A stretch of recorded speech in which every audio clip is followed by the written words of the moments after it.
I am Nathan. I am 28 years old. Just 4 years ago, my own mother sent a brutal text message to our family group chat, officially disowning me and banning me from Mother's Day dinner because I was a factory worker. While I was covered in industrial grease, working grueling 10-hour shifts to help pay off her debts, she told my siblings that my life choices were too embarrassing to recognize. She publicly humiliated me in front of everyone I grew up with. But there was a massive secret my mother and my siblings did not know. That blue-collar job she despised was about to hand me a life-altering promotion, a massive senior executive salary, and the kind of corporate power that would leave my family begging for my mercy. Right now, as I record this, that same woman is standing downstairs in the pouring rain, crying outside my office building, desperately trying to get past security. Before I tell you exactly how I turned my mother's ultimate betrayal into the greatest victory of my life, please hit that like button if you believe in real justice and karma. And do me a favor, drop a comment below letting me know what city or state you are watching this from. Now, let us go back to the exact night where the glass shattered and everything began. When I tell people in our town that I work at the local manufacturing plant, their faces almost always do this identical, awkward little twitch. It is a microscopic flinch of the eyes and lips. It is the exact same look people give you when you tell them you do dental work with a rusty spoon. They look down at your boots, scramble for words, and then they say something like, "Oh well, that is honest work, Nathan." They say it in the exact same condescending tone you would use to describe a street magician who eats rusted nails for lunch out of pure desperation. But the absolute truth is, I genuinely liked what I did. I knew exactly what time I clocked in every morning. I knew exactly what I was building. I fixed real, tangible, physical problems with my bare hands and a wrench. I was not sitting in a cubicle, aimlessly moving decimal points back and forth across a spreadsheet while pretending that my massive caffeine addiction was a substitute for a real personality. It was the Friday evening right before Mother's Day. I had just completed a brutal, back-breaking 10-hour shift on the primary assembly line. My lower back was throbbing, my forearms were aching from lifting heavy steel components, and my hands were deeply stained with a thick layer of industrial lubricant and carbon dust that no amount of orange pumice soap could ever fully remove. My steel-toed boots felt like they weighed 50 pounds each as I climbed the creaking stairs to my small, drafty one-bedroom apartment on the edge of town. I tossed my truck keys onto the worn kitchen counter, kicked off my boots by the door, and threw a plastic bowl of leftover pasta into the microwave. It was a pathetic, lonely dinner for a 24-year-old guy, but I was simply too physically exhausted to care about anything else. As the microwave hummed its loud, monotonous tune in the quiet apartment, my phone pinged on the counter. It was a notification from the family WhatsApp group. The group chat was titled Gentry Family Bond. My mother had created it years ago, a title that always felt incredibly ironic given the cold reality of how we lived. I wiped a stray smear of grease off my thumb against my jeans and unlocked the glowing screen. The message was from my mother, Brenda. It was short, sharp, and perfectly poisoned like a needle hidden inside a velvet cushion. Happy Mother's Day dinner, Sunday at 6 p.m. at the Oakwood Grill. The text read, "I am so incredibly proud of all my children who have worked so hard and truly succeeded in life. You all are what makes being a mother worth it. You bring me so much joy and give me a reason to hold my head high at our church brunches." Then she explicitly listed them out one by one like a roll call of honor. Gavin, my brilliant doctor and cardiologist. Monica, my genius software engineer. Fiona, my amazing marketing manager. That was the end of the text. There was no mention of my name. No Nathan. No love you all. Just a blank, cold space where my name should have been. It was a digital slap across the face, delivered in front of everyone. But my mother was not finished yet. Before I could even fully process the omission, the typing bubbles appeared again. She added a second message right underneath the list of her golden children. The words felt like frozen steel. "Some choices are simply too embarrassing to include in a family celebration," she wrote. "I no longer recognize or validate anyone who chooses manual factory work over true ambition and higher education. This formal dinner is strictly reserved for my successful children who have made something of themselves. Do not show up if you do not fit the criteria. I stood completely frozen in the middle of my dark kitchen. I read those sentences once. Then I read them a second time. I read them 5 times over, staring at the screen until the text began to blur, half wondering if the weld fumes from the manufacturing floor had finally damaged my brain and caused a vivid hallucination. The microwave behind me gave a loud, obnoxious beep, signaling that my pasta was done, but I could not move my legs. My biological mother had just publicly disowned me. She had banned me from a family holiday via a text message in a group chat with my brother and sisters. She took 24 years of my life, my absolute loyalty, and my quiet, unseen financial sacrifices, and she completely erased them with a few casual taps of her perfectly manicured fingers. I stood there holding my breath, my heart hammering violently against my ribs, waiting for the counter-response. I waited for Gavin, the great medical professional, to step up and tell our mother she was being completely unhinged. I waited for Monica, who always talked about corporate ethics and kindness, to defend her brother. I waited for Fiona, my little sister, the one whose tears I used to wipe away when she was a scared kid, to text back and say, "Mom, stop, you forgot Nathan." The silence that followed in that digital chat room was absolute. It was a heavy, suffocating silence that screamed at me in all caps. But the worst part of that night was not the silence of my siblings. The worst part was what they chose to do next. Gavin broke the silence first. He did not call her out. He simply posted a single thumbs-up emoji. Monica typed a response immediately after him. "Can't wait for Sunday. See you at 6, Mom." Fiona finished the sequence by dropping a stupid, animated sticker of a bright yellow dancing flower. They all agreed with her. They were all completely fine with tossing me out into the garbage like an expired carton of milk, simply because keeping me around ruined the pristine, wealthy, country club narrative they liked to project to the world. To them, my existence was nothing more than a dark smudge on the glass window of their perfect lives. And my mother had finally taken the glass cleaner and wiped it away for good. I stared at the bowl of pasta, then back at the little green chat bubbles on my phone, and then at the ridiculous dancing flower sticker. For a fraction of a second, a wave of pure, blinding heat rushed through my veins. I wanted to type out a massive, furious essay. I wanted to scream into the microphone. I wanted to list every single dollar I had ever handed over to them. I wanted to demand the basic human respect that any stranger on the street would give me. But then, an entirely different feeling took over. It was a sudden, freezing wave of absolute clarity. I looked at the phone and realized that trying to argue with an arrogant, narcissistic parent who measures her love for her children by their job titles is completely useless. It is like trying to teach a concrete wall how to sing. You will only end up with bloody knuckles, a torn throat, and absolutely nothing to show for it. I was suddenly, completely done expecting them to change. I was done begging for a seat at a dinner table where the cost of admission was my own self-respect. I did not type a furious reply. I did not text back a sarcastic remark. I did not react at all. Instead, I calmly tapped on the group chat settings. I hit the button that said delete and exit group. Then I went directly into my contact list. I pulled up Brenda Gentry and I hit block. I pulled up Gavin, block. I pulled up Monica, block. I pulled up Fiona, block. I placed the phone face down on the kitchen counter. I took my hot bowl of pasta out of the microwave, walked over to my small wooden table, and I sat down and ate my dinner. The apartment was completely quiet. It was the first time in my entire life that I felt a strange, profound sense of peace.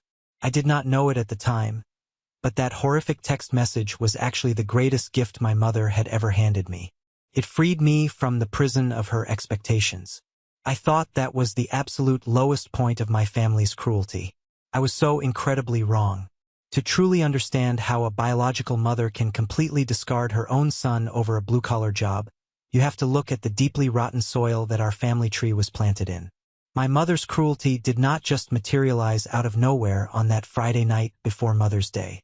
It was the culmination of years of calculated neglect and toxic family dynamics. Let us rewind the clock 5 years before that text message arrived. I was 19 years old. It was a miserable, freezing Tuesday afternoon in the middle of November. The sky was the color of wet asphalt, and the rain felt like thousands of tiny needles biting into my skin. We were standing in a bleak cemetery on the edge of the county, burying my father, Victor. My dad was a remarkably quiet, gentle soul. He was a man of few words, but his actions spoke volumes. He spent exactly 30 consecutive years working at the local manufacturing plant in town, the very same factory I would later join. He came home every single night of his life smelling like a mixture of heavy motor oil, metallic dust, sweat, and cheap Menon aftershave. He was the man who taught me how to use a socket wrench, how to properly wire an electrical outlet, and how to find practical solutions to real problems. He always told me that the world has too many people who just talk. Nathan, you need to be a man who actually builds things. He was the only person in that house who ever looked at me with genuine warmth. My mother, Brenda, absolutely despised his line of work. She was completely consumed by social status and external appearances. She lived her life entirely for the approval of her homeowners association meetings, her country club lunacies, and the desperate need to prove to the wealthy neighbors that the Gentry family was superior. My father's calloused hands and dirty fingernails were a constant source of quiet humiliation for her. She treated him like an embarrassing paycheck that she had to endure. At the funeral service, Gavin, who was then in his very first year of elite medical school, kept blatantly checking his gold watch. He actually leaned over to my mother while the minister was speaking and whispered that he had a massive cardiology exam the next morning and needed the service to wrap up quickly so he could drive back to campus. Monica was completely detached, hiding under her black umbrella while scrolling through corporate emails on her phone. Fiona was whining continuously about how the cemetery mud was going to permanently ruin her expensive leather boots. I was the only person who refused to leave the graveside. I stood there alone in the freezing rain, watching the cemetery workers lower my father's casket into the cold earth long after the rest of my family had already walked back to their warm cars. Exactly 1 week after the funeral, we all gathered in a small, wood-paneled office downtown to meet with an estate lawyer. My mother sat in her designer black dress, practically vibrating with anticipation. She fully expected a massive life insurance policy payout and a substantial inheritance. She had already spent the previous 3 days loudly discussing how she was going to use the money to completely gut and renovate her kitchen and buy a new car. The lawyer looked at us over his glasses, pulled out a thick stack of financial documents, and dropped a devastating bomb on the room. There was no inheritance. There was no life insurance money left.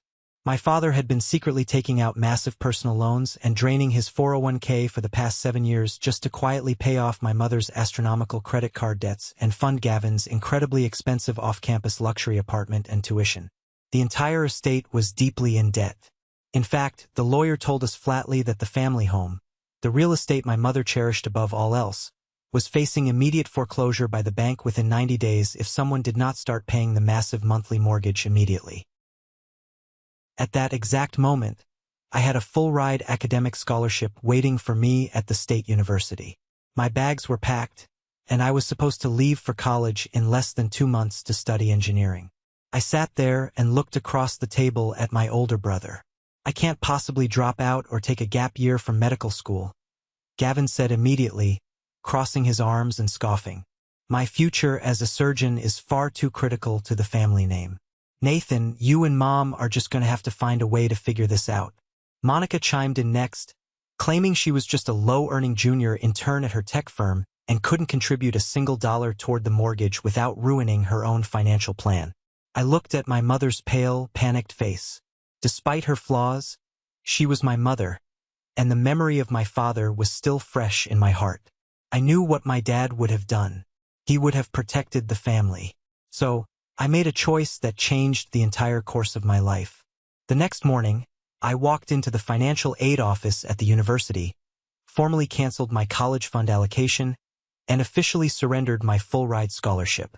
2 hours later, I drove down to the manufacturing plant, walked directly into the hiring manager's office, and signed a contract to take over my dad's old position on the assembly line as an entry-level factory worker. You would think that a mother would be profoundly grateful to a 19-year-old son who willingly sacrificed his entire college education and career path to save her from losing her real estate and becoming homeless. You would think she would hold my hand and thank me for taking on that burden. But narcissists do not feel gratitude. They only feel entitlement. The very first evening, I walked through the front door of the family house wearing my father's old navy blue factory uniform with the name Gentry stitched over the pocket. Brenda looked at me with utter disgust. It was the exact look you give someone who has just tracked wet mud all over a clean living room rug. "This is absolutely disgraceful, Nathan," she snapped, refusing to even look me in the eye as she poured herself a glass of wine. "This is not what your father wanted for this family. You are dragging us down.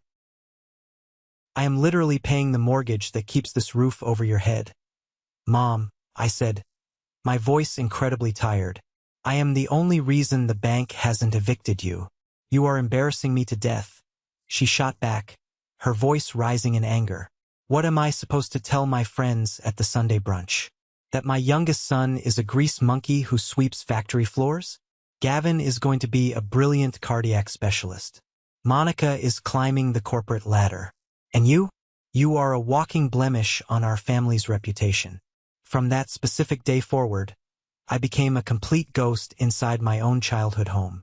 I was the sole financial backbone keeping the house secure, but socially, I was treated like a contagious disease. Whenever her wealthy friends from the neighborhood came over for drinks, my mother would explicitly order me to stay confined to my bedroom or leave the property entirely so no one would see my work clothes. She completely scrubbed my name and photos from her social media pages. If neighbors asked about me, she would vaguely lie and say I was taking an extended sabbatical to figure things out. The emotional abuse was constant, but it didn't stop there. It extended to physical and financial exploitation. During my second year at the plant, a massive summer storm rolled through our town and tore a huge section of shingles off the roof, causing water to leak directly into my mother's master bedroom. The repair quotes from local contractors were thousands of dollars. Money she simply did not have because she refused to stop her luxury shopping habits. For 3 days, she walked around the house sobbing loudly, making passive-aggressive comments about how my father had left her unprotected in a rotting house. I did not argue. I did not get angry. I simply went down to Home Depot, used my own hard-earned savings from working overtime to buy hundreds of dollars worth of roofing materials, and spent my entire weekend off up on that blistering hot roof in the 95-degree July heat. I spent 16 hours tearing my hands apart, pulling out old nails, and completely replacing the damaged section of the roof myself. When I finally climbed down the ladder on Sunday evening, sunburnt, bleeding from my knuckles, and completely dehydrated, my mother didn't offer me a glass of water. She didn't even say thank you. She walked out into the yard, squinted up at the roof, and sighed with deep annoyance. "The shade of those new shingles doesn't perfectly match the rest of the roof, Nathan," she said coldly. "It looks incredibly tacky from the street. The neighbors are definitely going to complain to the HOA." A year later, my little sister Fiona was preparing for her high school senior class trip to Europe. She had been bragging about it to her friends for months, but when the final payment deadline approached, my mother admitted she had spent the trip money on a luxury spa weekend for herself and couldn't cover the balance. I found Fiona sitting on the front porch steps after work, crying her eyes out because she was going to be the only kid left behind. My heart broke for her. I spent the next 2 months working brutal double shifts at the factory, sleeping less than 4 hours a night, to quietly raise the $3,000 needed to pay off her trip balance directly to the school. I did it happily because I loved my sister. 2 weeks later, Fiona posted a massive album of photos from Paris and Rome on her Facebook page. The caption under the main photo read, "Had the most magical time in Europe. I am so incredibly blessed. Thank you so much to my amazing, generous mom and my wonderful big brother Gavin for working so hard to make my dreams come true. I love you guys." Gavin had not contributed a single penny to that trip. He had been away at an upscale beach resort with his medical school friends. Yet, he commented on her post, "Anything for my favorite little sister. You deserve the world. Proud of you." I sat alone in my bedroom that night, staring at my phone screen, feeling a cold, heavy stone sink into the pit of my stomach. I never said a word to Fiona. I never demanded credit. I constantly convinced myself that true family love did not require a public billboard. I thought that if I just kept being the steady one, the reliable one who sacrificed everything in silence, they would eventually see my worth. That brings us back to the week before the Mother's Day text message. Despite years of being treated like a shameful, dirty secret, that desperate 19-year-old kid inside me still craved a tiny scrap of my mother's validation. I had managed to save up a substantial bonus from the factory for meeting a massive production quota. I walked into a high-end jewelry store at the local mall and purchased a beautiful, solid gold pendant for Brenda. Cost me nearly $600, a fortune for a guy living on hourly wages. I wrapped it perfectly in silver paper and silk ribbon, genuinely believing that when I handed it to her at the Mother's Day dinner, she would finally look at me with the same pride she reserved for Gavin. That silver box was sitting right there on my kitchen counter when her text arrived, telling me I was too embarrassing to be included in her life. Looking at that beautifully wrapped gift sitting next to my trash can that night, I finally realized the terrifying truth about toxic family dynamics. They will never love you for your sacrifices. They will only despise you for reminding them of the debts they can never repay. I picked up the $600 box and tossed it straight into the garbage disposal. I thought the emotional storm had reached its peak. I had absolutely no idea that the real betrayal was about to come from someone I actually trusted. The morning after I blocked my entire family, the sun rose over the town exactly like it always did. The world did not stop spinning because my mother had erased me. I woke up at 5:45 a.m., pulled on my grease-stained uniform, and drove my truck to the manufacturing plant. The heavy air of the factory floor, smelling of ozone, heated steel, and hydraulic fluid, felt incredibly grounding. My line manager cracked a loud joke about my messy hair looking like a pine cone, and I let out a loud, natural laugh. For the first time in 5 years, I wasn't carrying the invisible weight of trying to please people who were fundamentally incapable of loving me. When my shift ended that evening, I drove straight back to my apartment with a singular, unyielding focus. The time for passive sadness was entirely over. It was time for a complete, systematic purge of my life. I walked into my living room holding a heavy-duty black trash bag. I walked to the mantelpiece and snatched down the framed photograph from my high school graduation. I looked closely at the image. My mother was looking away from me toward a crowd of wealthy parents, her face tight with boredom, while I stood there holding a diploma she didn't care about. I threw it into the bag. I walked to my closet and pulled down old photo albums, childhood birthday cards, and family vacation souvenirs. I threw every single item into the garbage bag. The only object I left completely untouched was the old wooden cigar box on my desk that belonged to my father. It still carried the faint scent of his tobacco and motor oil. It was the only clean memory I had left. Next came my digital existence. I didn't just log out of my social media applications. I spent 3 hours systematically deleting my Facebook, Instagram, and Snapchat accounts permanently. I wanted to completely wipe my digital footprint from their world. I wanted to deny them the passive luxury of ever looking at my face through a screen again. If they wanted to pretend I didn't exist, I was going to ensure my absence was absolute and non-negotiable. Over the next 4 days, the silence from their end was profound. There were no frantic phone calls to see if I was alive. There were no knocks on my apartment door. My brother and sisters were so entirely wrapped up in their own high society lives and the upcoming Mother's Day dinner at the Oakwood Grill that my sudden disappearance didn't even register as a minor blip on their radar. It was a cold confirmation of everything I had suspected. I was never a brother or a son to them. I was merely a utility bill they no longer had to pay. But on Thursday afternoon, my phone buzzed with an SMS text from an unblocked number. It was my Aunt Diana, my mother's older sister. Throughout my entire childhood, Aunt Diana had always carefully maintained the public persona of the sweet, neutral, deeply spiritual matriarch of the extended family. She was the one who would always pull me aside at chaotic Thanksgiving dinners, give me a warm hug, and tell me that God had a special plan for my life despite my difficult circumstances. Her text message looked incredibly warm and comforting on the surface. "Nathan, my dear sweet boy, I just heard from your mother about what happened with the WhatsApp group chat." Diana wrote, "My heart is absolutely breaking for you. Brenda can be so incredibly short-sighted and cruel with her words when she is stressed about appearances. Are you doing okay, sweetie? You can always talk to me about anything.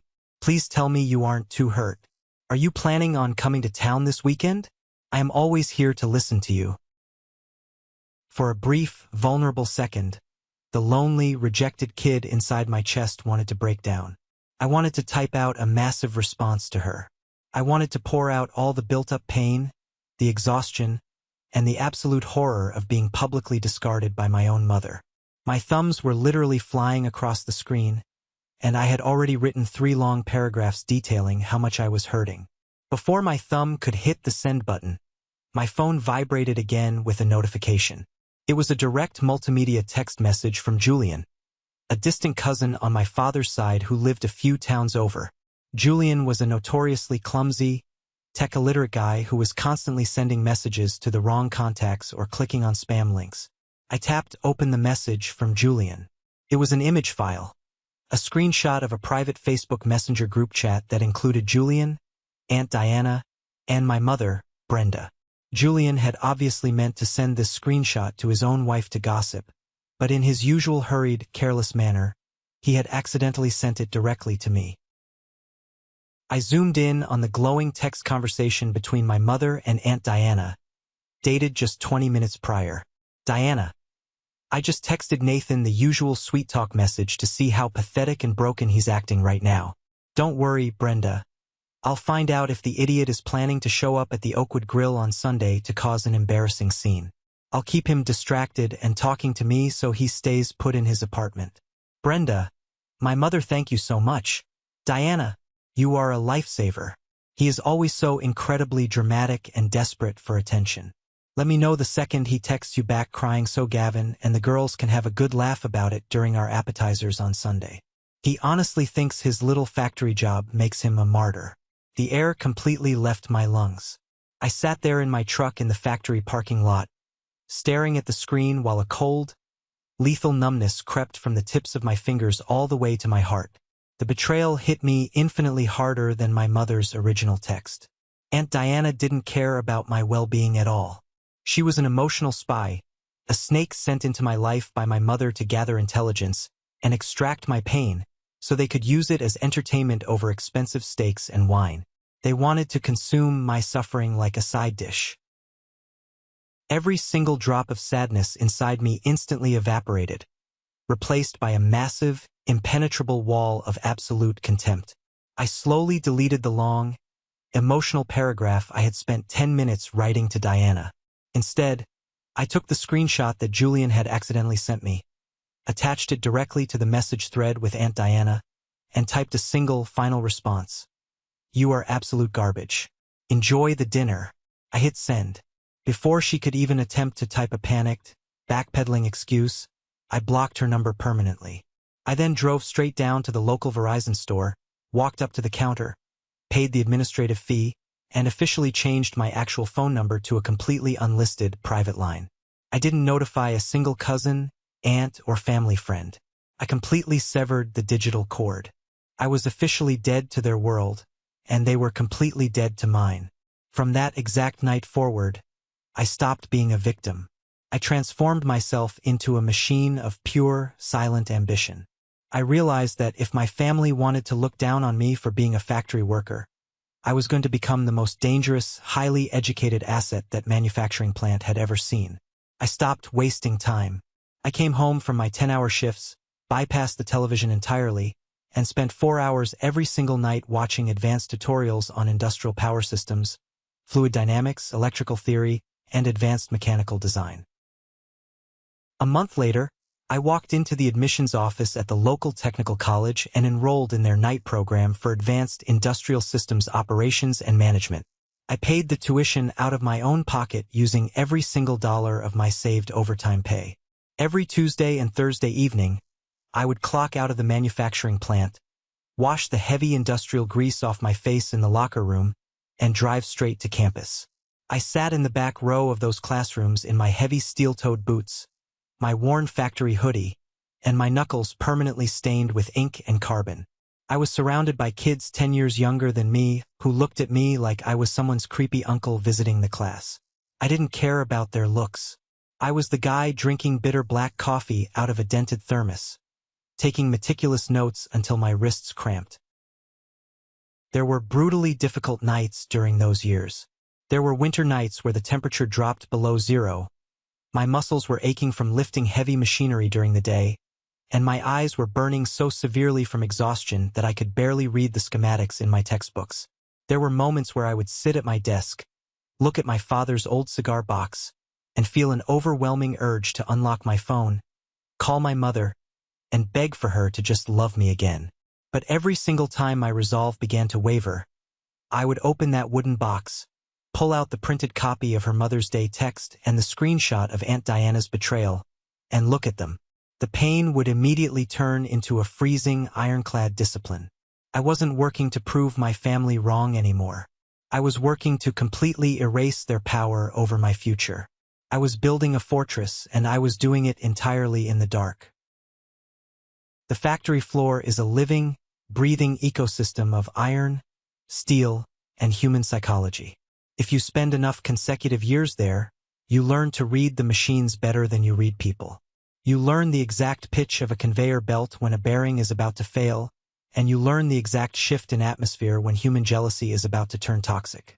By the time I entered my second full year of night school, my practical understanding of our plant's automated infrastructure had completely surpassed almost every veteran technician on the floor. I wasn't just a manual laborer pressing green buttons anymore. I fully understood the complex programmable logic controllers and internal circuitry that dictated the entire facility's output. And that reality made a man named Derek absolutely furious. Derek was a senior line operator who had been at the plant for over 15 consecutive years. He was the kind of miserable, insecure worker who firmly believed that sheer seniority entitled him to respect, even though he spent a large portion of his daily shifts hiding in the break room or smoking cigarettes behind the loading docks. He had watched with growing resentment as the plant supervisors began coming to my station to ask for my input on efficiency blockades. He saw that I was able to diagnose and fix minor hydraulic jams in minutes before the official maintenance crew could even pack their bags. To Derek, my work ethic was an insulting reminder of his own laziness. On a suffocatingly hot Thursday afternoon, the plant was under immense pressure to finalize a massive, high-priority shipment of specialized mechanical components for our corporation's largest international client. The contract had a strict deadline, and any delay would result in tens of thousands of dollars in immediate legal penalties for the facility. Suddenly, without any warning, the primary automated barcode scanning array on line 3 went into a catastrophic failure loop. The massive conveyor belt ground to a violent, screeching halt. Red emergency strobe lights began flashing across the ceiling, accompanied by a loud, piercing warning horn. The entire production floor devolved into instant chaos. Derek, who was officially assigned to manage that specific line, completely panicked. He began screaming profanities at the young interns, violently kicking the steel base of the scanning stand, and loudly proclaiming that a random software virus had wiped the mainframe. When he saw the general manager walking toward the line, Derek's face twisted, and he pointed a greasy finger directly at me. Nathan was messing around near the main control panel during the morning shift change. Derek yelled over the sound of the alarms, his voice filled with venom. I told him explicitly to stay away from the optical sensors, but he wouldn't listen. This is entirely his fault. The plant's general manager, Harrison, was a notoriously sharp, no-nonsense executive who had run manufacturing facilities all across the country for 30 years. He stormed down the concrete aisle, his face dark with anger. Maintenance just told me it will take at least 2 hours to get a corporate software technician to remote into the mainframe. Harrison barked, ignoring Derek and looking at the stalled line. If these components aren't scanned and loaded onto the shipping trucks by 5 p.m., we lose this account. Who authorized anyone to touch this panel?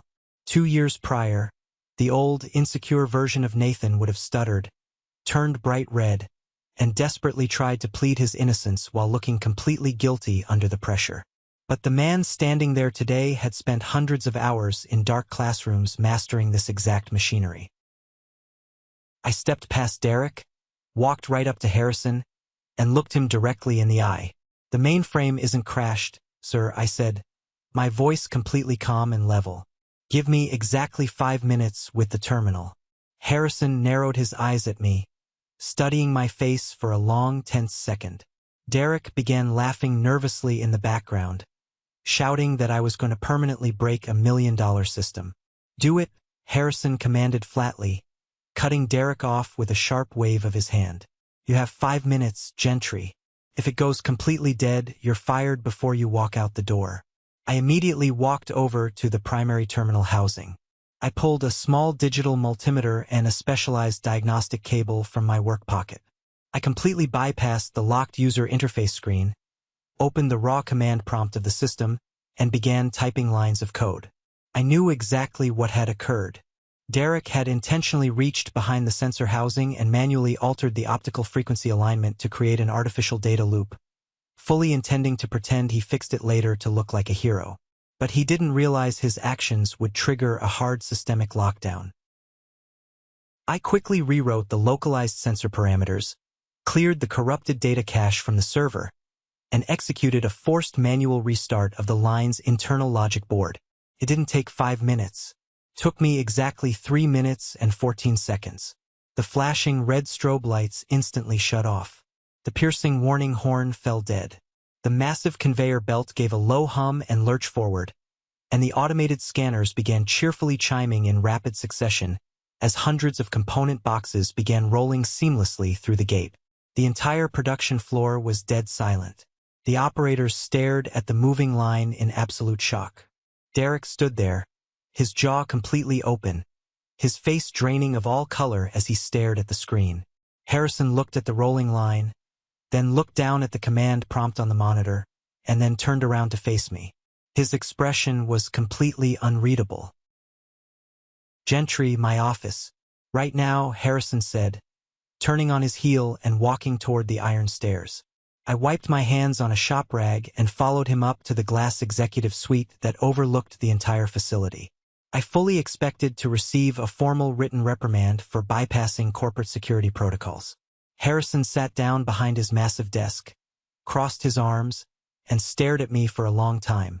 "You are an hourly assembly line worker, Nathan," Harrison said, his voice dropping into a low, serious tone. "How did you learn to manually override and reprogram a Siemens industrial logic controller in the middle of a systemic lockdown?" "I finished my advanced certification in industrial systems operations and corporate management at the Technical College next month, sir," I answered, keeping my posture straight and my voice respectful. "I've been attending classes 4 nights a week for the past 2 years. Harrison leaned back in his leather chair, a slow, genuine smile appearing on his usually stern face. "You've been working at this plant for over 4 years, he said, looking over my employment file. "You have a perfect attendance record. You just saved this company a multi-million-dollar international account in 3 minutes while my senior operators were kicking the machinery like children. Why the hell are you still wearing greasy overalls on the floor, Nathan?" "Because no one has ever offered me an opportunity to wear anything else, sir," I replied honestly. "And I don't beg for advancements." Harrison let out a loud, booming laugh. "Effective this coming Monday, you are officially off the factory floor," he said, pulling out a promotion document and signing it with a heavy pen. "You are the new lead systems coordinator for the entire automated wing. It comes with a formal title, your own private office with working air conditioning, and an immediate 22% salary advancement." I didn't cheer. I didn't break down. I simply shook his hand, thanked him for the opportunity, and walked out. That promotion was the very first major milestone of my adult life that wasn't immediately poisoned by my mother's disapproval or my siblings' arrogance. But it wasn't the greatest reward I received that year. Because of my new administrative role, I was required to coordinate daily inventory logs directly with the material tracking department. And that is exactly where I met Clara.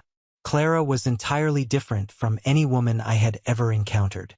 She didn't care about designer labels, social media clout, or country club gossip. She was incredibly sharp, wore sensible work boots, kept a black marker tucked into her hair, and possessed an absolute zero-tolerance policy for corporate nonsense. The very first morning I walked into her inventory cage to request a system audit, she didn't even look up from her digital tablet. "If you're the new systems guy Harrison hired, go fix the handheld laser scanners in loading dock 4 first," she snapped, her voice crisp and commanding. "I am completely tired of logging 30 duplicate item entries every shift just because the engineering department doesn't know how to properly calibrate a laser sensor." I stood there staring at her for a moment, completely caught off guard, and then a massive grin spread across my face. "Good morning, I'm Nathan," I said. She finally paused, lifted her head, and locked her piercing, beautiful brown eyes directly onto mine. She didn't smile back, but her eyes softened just a fraction. "Fix the scanners, Nathan," she said flatly. I fell completely in love with her right then and there. Clara was fiercely independent, authentic, and entirely unimpressed by corporate titles or wealth. We began spending our lunch breaks together in the quiet corner of the employee cafeteria. There was no fake corporate flirting, no games, just two hardworking people eating sandwiches out of plastic containers, talking about supply chain logistics, and sharing a mutual respect for honest work. Slowly, the thick protective walls I had built around my heart after my family's betrayal began to crumble. One evening in late October, a violent autumn thunderstorm hit our town right at the exact moment the shift ended. Clara had taken the public bus to work that morning, and the rain was coming down in blinding torrents. I pulled my old Ford truck up to the curb of the inventory exit, rolled down the window, and offered to drive her home. When we finally pulled up to the curb of her small apartment building, she looked at me through the dim, warm light of the dashboard. "Do you want to come inside?" she asked softly, wiping a stray drop of rain from her cheek. "I made a massive pot of homemade chili yesterday. It always tastes infinitely better on the second day." There were no mind games, no hidden agendas, no pretension. It was just two real people who understood the exhausting weight of long hours, the comfort of good food, and the profound beauty of shared silence. 3 months later, I moved my things into her apartment. Exactly 6 months after that, on a crisp Tuesday morning, we walked down to the local county courthouse.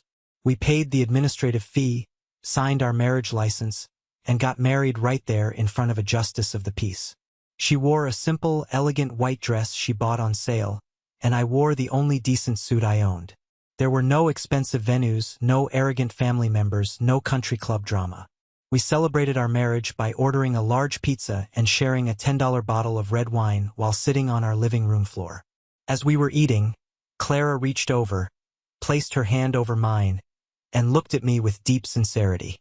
"Nathan, do your mother and siblings even know that you got married today?" she asked softly. I took a sip of my wine, looked at her beautiful face, and slowly shook my head. "No," I told her, and for the first time in my life, my chest didn't feel tight when I spoke about them. "They don't even know that I am still breathing on this earth." She squeezed my hand tightly. "Are you truly at peace with that?" "I have never experienced more profound, absolute peace in my entire existence than I do right now at this table with you," I said, and it was the most honest sentence I had ever spoken. I was successfully building an entirely new life completely in the shadows.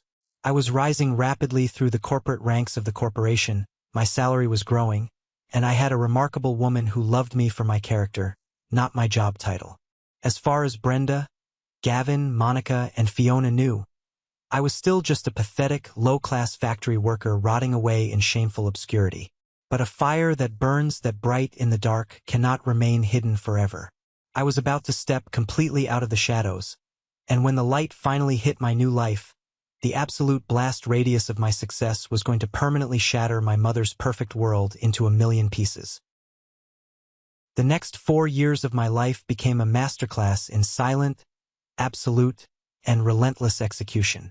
While my mother, Brenda, and my siblings, Gavin, Monica, and Fiona, spent their days desperately clinging to their crumbling social status, attending country club brunches, and masking their financial rot with designer clothes and fake smiles. I was quietly building an absolute industrial empire. I did not take vacations. I did not buy flashy sports cars to impress people I hated. I drove the same reliable, dented Ford truck, lived in the same modest apartment with my wife, Clara, for the first 2 years of our marriage, and poured every single dollar of my rapidly increasing salary into aggressive index funds, a maximum contribution 401k, and quiet, long-term real estate investments. My career trajectory at the manufacturing corporation was completely unprecedented in the company's 50-year history. Harrison, the general manager who had recognized my potential and given me my first real break, eventually stepped down to accept a high-level corporate board position at the headquarters in Chicago. Before he left, he personally recommended me to the executive board to take his place as the regional manager. At 27 years old, I officially became the director of regional operations. I traded my grease-stained, heavy industrial overalls for custom-tailored charcoal suits. My hourly factory wage was replaced by a massive executive salary, performance-based bonuses, and a highly lucrative stock option package that placed me firmly in the top tier of the region's wealth. I went from being the guy who crawled under dangerously hot conveyor belts to fix hydraulic leaks in the middle of the night to the man who sat in high-security glass boardrooms negotiating multi-million-dollar supply chain contracts with international logistics firms. Clara was equally successful. She was promoted to the head of the regional logistics division. We eventually bought a beautiful, expansive piece of secluded real estate on the edge of the county, far removed from the toxic, gossiping suburbs where I grew up. We built a custom home surrounded by tall, ancient pine trees. Our life was incredibly peaceful, grounded, and entirely our own. I had completely detached from the Gentry family name. I had not spoken a single word, sent a single text, or received a single update regarding my mother, Gavin, Monica, or Fiona in over 4 years. I lived under the assumption that they were still successfully maintaining their perfect, wealthy lives, looking down on the rest of the world, just as they had always done. But reality has a very sharp, unforgiving way of catching up with people who live far beyond their means. During my 4th year as director, our manufacturing corporation finalized a massive, aggressive operational expansion initiative. We needed to drastically increase our shipping and receiving footprint, which meant we had to acquire a massive, contiguous block of local real estate that bordered our current facility. The corporate board placed me, as the director of regional operations, entirely in charge of the land acquisition project. I was handed a massive budget and a team of the most ruthless corporate lawyers in the state to buy out the residential neighborhood that sat directly against our southern fence line. I sat in my corner office on a Tuesday morning, drinking black coffee and reviewing the thick, leather-bound folder of property deeds our legal team had compiled. As I flipped through the pages of targeted addresses, my heart suddenly stopped dead in my chest. There it was, printed in stark, unforgiving black ink on a county assessor's document. The address listed for acquisition was my childhood home. The neighborhood we were planning to bulldoze for our new, state-of-the-art shipping logistics center was my mother's beloved, prestigious HOA community. I leaned back in my Italian leather executive chair and stared at the document, the silence of my office suddenly feeling heavy. I pulled up the comprehensive financial background check our lawyers had run on the property to determine our initial buyout offer. What I saw on that computer screen completely destroyed the illusion of the flawless Gentry family that had been pounded into my brain since childhood. My mother's house was completely underwater. She had taken out a massive, predatory second mortgage to fund her luxury lifestyle, and she was currently 4 months behind on payments. The bank had already initiated the early stages of foreclosure. But that was just the superficial layer of the collapse. I looked at the public legal records attached to my siblings. Gavin, the golden child, the brilliant cardiologist, was drowning in absolute ruin. He had gone through an incredibly toxic, highly publicized divorce. His ex-wife had taken him to the cleaners in a brutal, multi-year custody battle over their 2 children, resulting in Gavin paying astronomical, lifelong alimony and child support. To make matters infinitely worse, Gavin was currently the primary defendant in a massive, landmark medical malpractice lawsuit that had completely frozen his assets and severely damaged his professional reputation. He was entirely broke, living in a cheap rental apartment and facing a potential loss of his medical license. Monica had been laid off from her tech firm during a massive corporate downsizing 2 years prior and had completely drained her meager savings trying to maintain the appearance of a wealthy software engineer while secretly working freelance gig jobs that barely covered her rent. Fiona had dropped out of her marketing program entirely and was living back at home, spending her days posting heavily filtered, fake photos on social media while ignoring the stack of collection agency letters piling up in the mailbox. The successful children were a complete, catastrophic failure. My mother was sitting on a mountain of debt, desperately waiting for a miracle to save her from public humiliation and total bankruptcy. And then, the universe handed her what she thought was a miracle. Our manufacturing corporation sent out formal, highly lucrative buyout offer letters to all the homeowners in her neighborhood. We were offering 20% above the current market value, paid entirely in cash, to expedite the land acquisition process. For my mother, this corporate buyout was her ultimate salvation. It would instantly clear her massive debts, pay off Gavin's brutal lawyer fees, and leave her with enough cash to maintain her arrogant facade for a few more years. But there was a massive legal catch, a catch that she absolutely loathed, because my father had originally purchased that house long before their marriage, and because of a strange, archaic clause in the original county property deed regarding his estate, the title transfer required the physical, notarized signature of all living direct heirs to formally release the property to a commercial entity. She needed my signature to sell the house. She needed the factory worker she had publicly disowned 4 years ago to sign away his legal rights so she could collect her millions. I knew exactly what she was going to do. I waited for her to make the first move. 2 days later, a thick, heavy, official-looking envelope arrived at my old apartment address, which was fortunately forwarded to my office by my old landlord. It was a highly aggressive, condescending legal summons from my mother's desperate real estate attorney, demanding my presence at a formal mandatory mediation meeting the following Friday to sign a quitclaim deed. Included in the legal packet was a handwritten note from Brenda. It was dripping with fake, condescending sweetness that I could smell through the paper. "Nathan, I know we have had our silly little misunderstandings in the past," she wrote, "but family is family. I am currently finalizing a massive, multimillion-dollar real estate transaction with a major corporate buyer. I need you to come to my lawyer's office on Friday to sign a simple piece of paper releasing your old claim to the house. Since I know you are likely still struggling on your pathetic little factory wages, I am generously willing to write you a personal check for $1,000 out of my own pocket for your time. Do not ruin this for us. We're something clean." I read the note twice.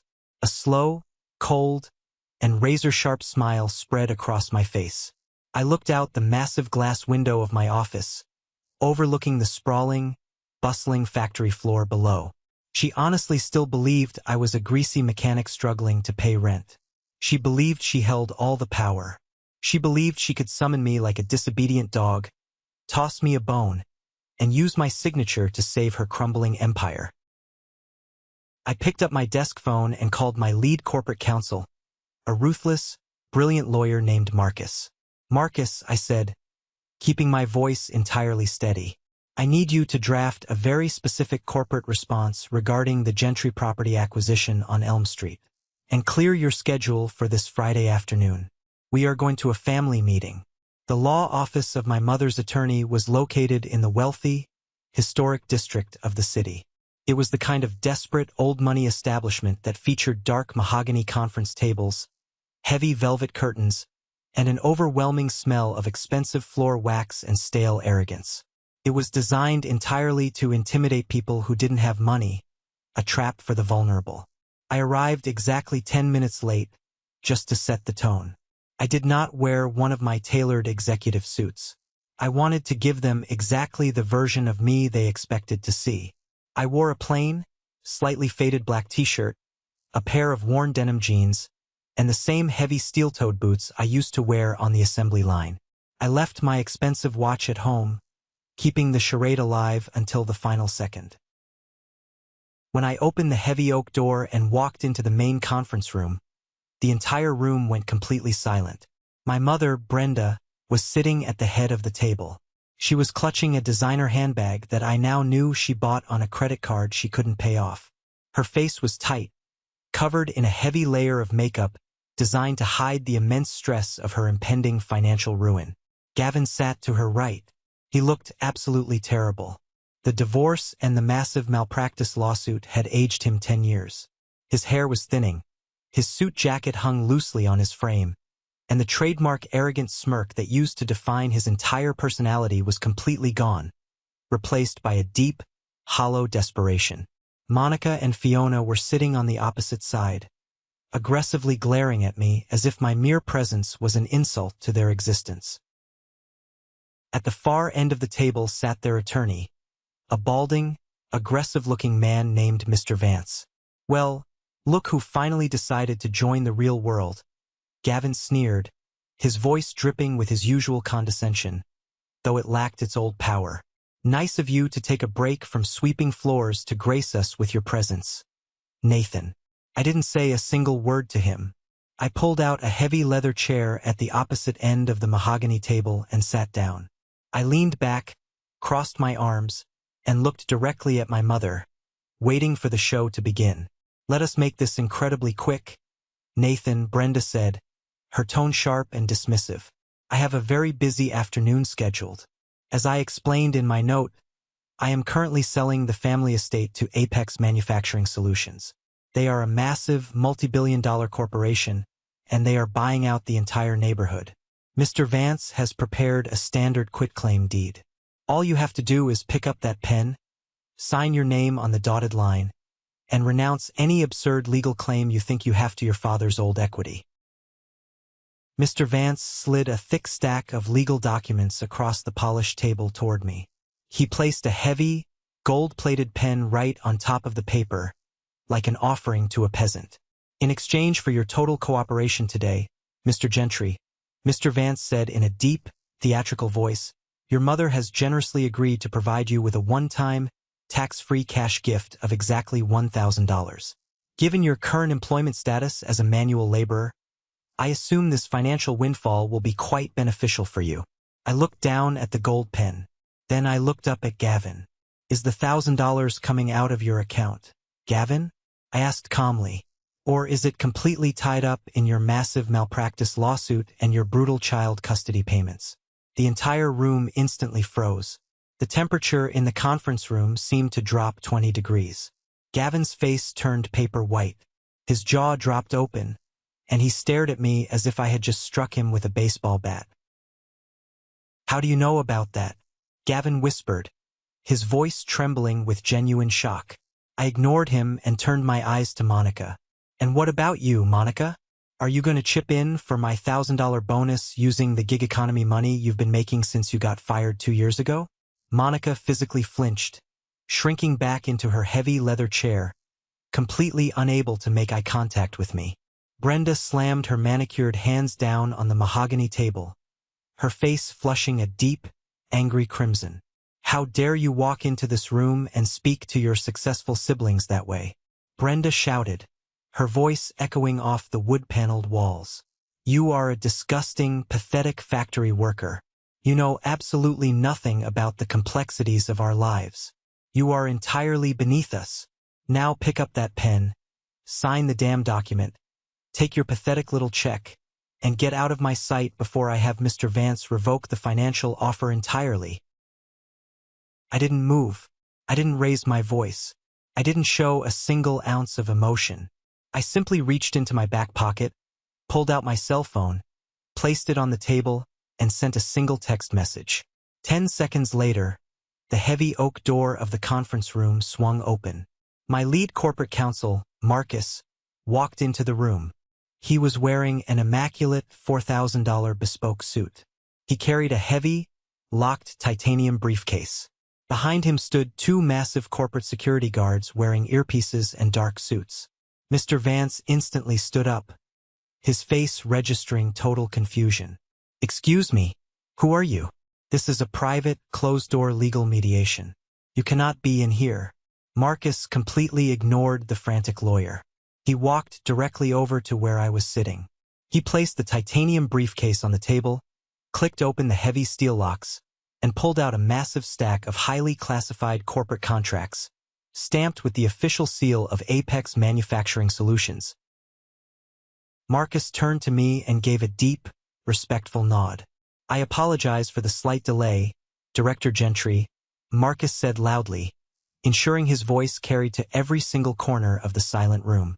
"I brought the final acquisition redline documents exactly as you requested. The Executive Board has already pre-approved your final decision regarding the Elm Street properties."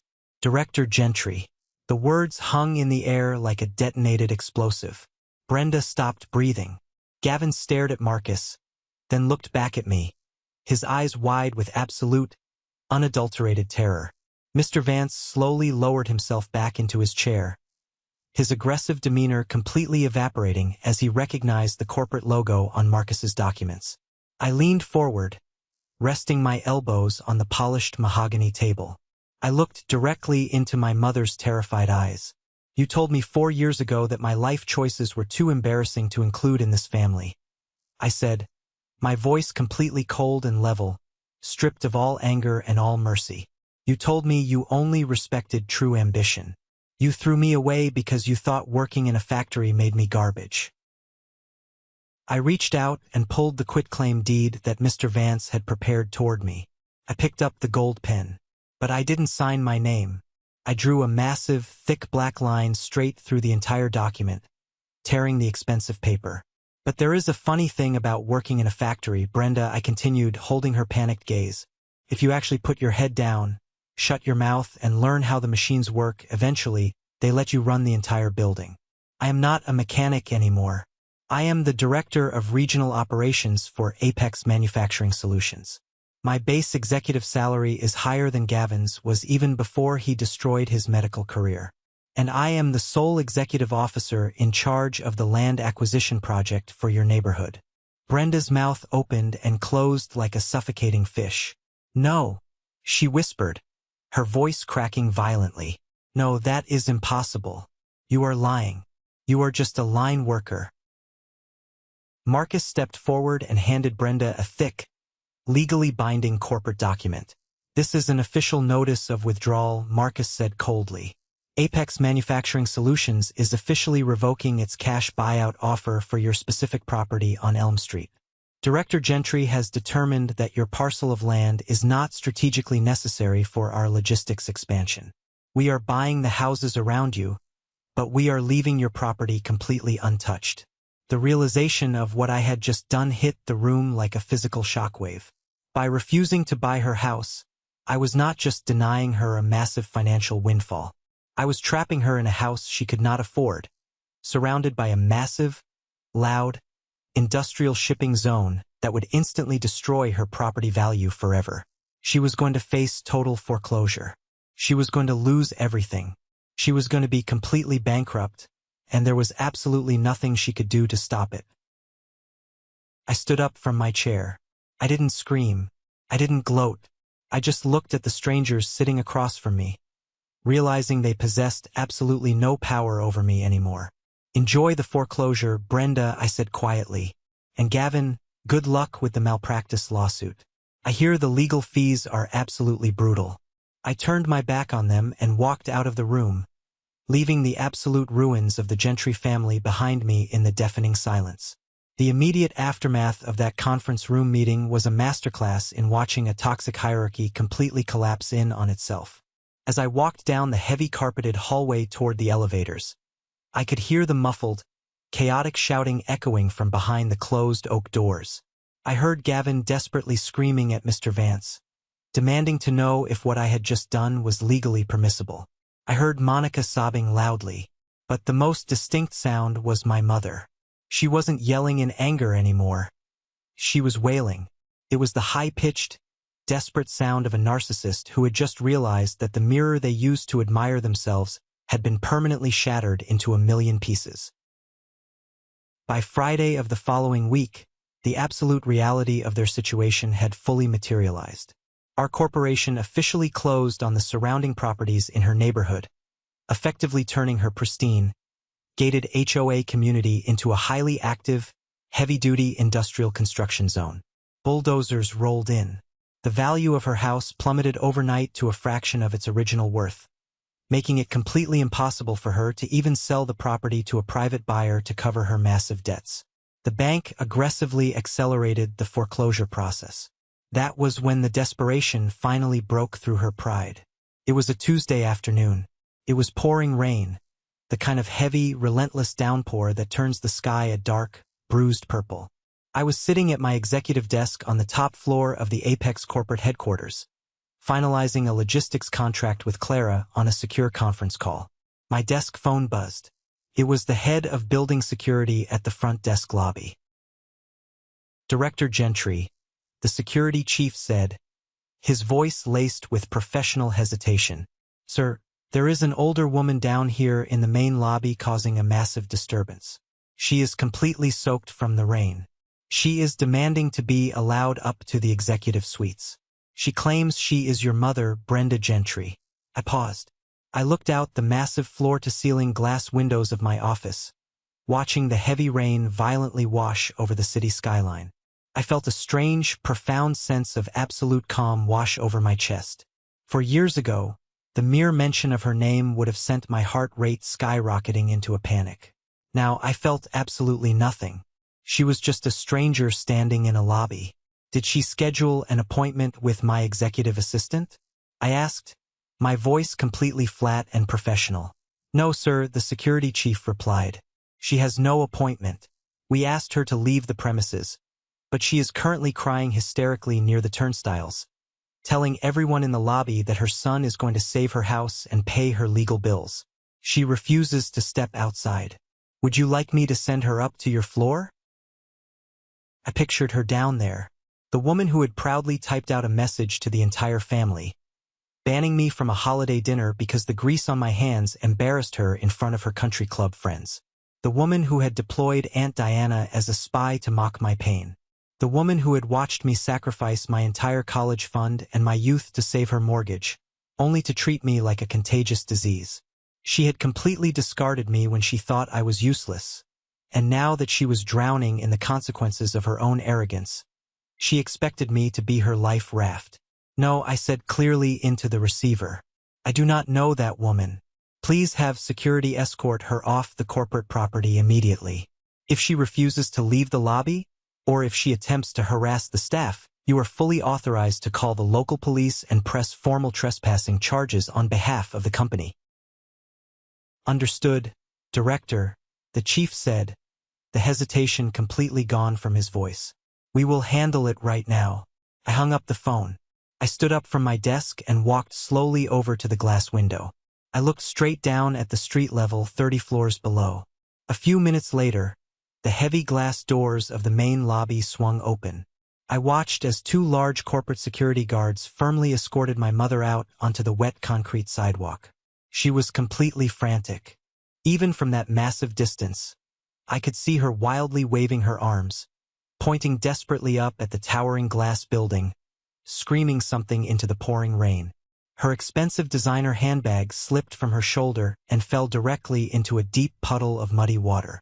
She fell to her knees on the sidewalk, clutching her face, sobbing uncontrollably as the security guards stood like stone statues, blocking the entrance to the building.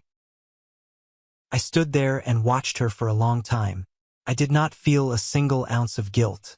I did not feel the sudden, cinematic urge to rush down the elevator, pull her into my arms, and forgive her for decades of abuse. The world tries to tell you that family is an unbreakable bond, that you must always forgive the people who share your blood, no matter how deeply they cut you. But watching her kneel in the rain, I realized that blood only makes you related. Loyalty, respect, and fundamental human decency are what make you a family. She had possessed none of those things. She stayed on the sidewalk for 20 minutes, completely soaked, waiting for a savior who was never going to come down. Finally, completely defeated and utterly broken, she slowly stood up, picked up her ruined bag from the mud, and walked away into the gray, freezing rain. I turned away from the window, walked back to my desk, and went back to work. I never saw Brenda, Gavin, Monica, or Fiona ever again. The foreclosure went through a month later, and the Golden family was completely scattered to the wind. That evening, after the chaotic events at the corporate office, I drove my truck back to the quiet, secluded piece of real estate that Clara and I had built our lives upon. The heavy rain had finally stopped, leaving the air smelling fresh, clean, and filled with the scent of wet pine needles. When I opened the front door, the house was warm and deeply inviting. The smell of roasted chicken and garlic filled the air. Clara was standing in the kitchen, wearing comfortable sweatpants and an oversized t-shirt, laughing at something on the television while she stirred a pot on the stove. I walked up behind her, wrapped my arms securely around her waist, and rested my chin on her shoulder. She leaned back into me, completely relaxed, and placed her hand over mine. "How was your day at the office, Mr. Director?" she asked, turning her head to give me a soft, knowing smile. "Did you finalize the land acquisition paperwork?" "It is completely done," I whispered, pulling her just a little bit closer. "It is finally over. The chapter is completely closed." Later that night, we sat together on the back porch, wrapped in a thick blanket, drinking hot coffee and looking out at the dark, silent trees outlining our property. It was in that profound, beautiful silence that I fully understood the true magnitude of what I had actually achieved. The greatest victory of my entire life was not the massive executive salary. It was not the high-ranking corporate promotion, the stock options, or the power to legally dismantle the people who had abused me. Those things were just tools. The real victory was the absolute, impenetrable peace I had meticulously built for myself. When you grow up in a deeply toxic family, you are constantly conditioned to believe that your entire worth is strictly tied to how much pain you are willing to absorb for them. You are taught that setting basic boundaries is a selfish act of betrayal. My mother and my siblings demanded that I set myself on fire purely to keep them warm, and when I finally stopped handing them the matches, they labeled me the villain of their story. But I realized that you cannot heal in the exact same environment that made you sick. Sometimes the most powerful, necessary thing you can possibly do for your own survival is to stop arguing, stop explaining your worth, and simply walk away in complete silence. My mother tried to use my blue-collar job as a weapon to destroy my self-esteem. She tried to make me feel like I was absolute trash. Instead, I used that exact same job as the unbreakable foundation to build a fortress so incredibly high that she could never even reach the front gates. I did not let her cruelty turn me into a bitter, angry man. I funneled every single ounce of that rejection into pure, unadulterated ambition. And when I finally reached the top of the mountain, I didn't reach down to pull my abusers up with me. I left them entirely at the bottom, exactly where they chose to put themselves. Today, Clara and I are expecting our first child, a little boy. And as I sit here looking at the ultrasound photos on my desk, I make a silent, unbreakable promise to him. I promise that he will never have to earn his place at my dinner table. I promise that he will never have to sacrifice his entire future just to prove his loyalty. He will never know the cold, calculating conditions of the Gentry family. He will only know absolute, unconditional love. Thank you so much for taking the time to listen to my story today. I know it was a heavy one, but I hope it serves as a massive wake-up call for anyone out there who is currently pouring their heart, their money, and their soul into a family that only views them as a convenient utility. You are not required to tolerate abuse just because you share the same DNA. Your absolute highest priority in this life is protecting your own peace and building your own future. Have you ever faced something similar with your own toxic family members? Have you ever had to walk away and cut ties just to survive? Share your story in the comments below. I read absolutely every single one of them, and your courage might be the exact thing someone else needs to hear today. And don't forget to like and subscribe so you don't miss the next journey. Stay strong, protect your peace, and I will see you in the next video.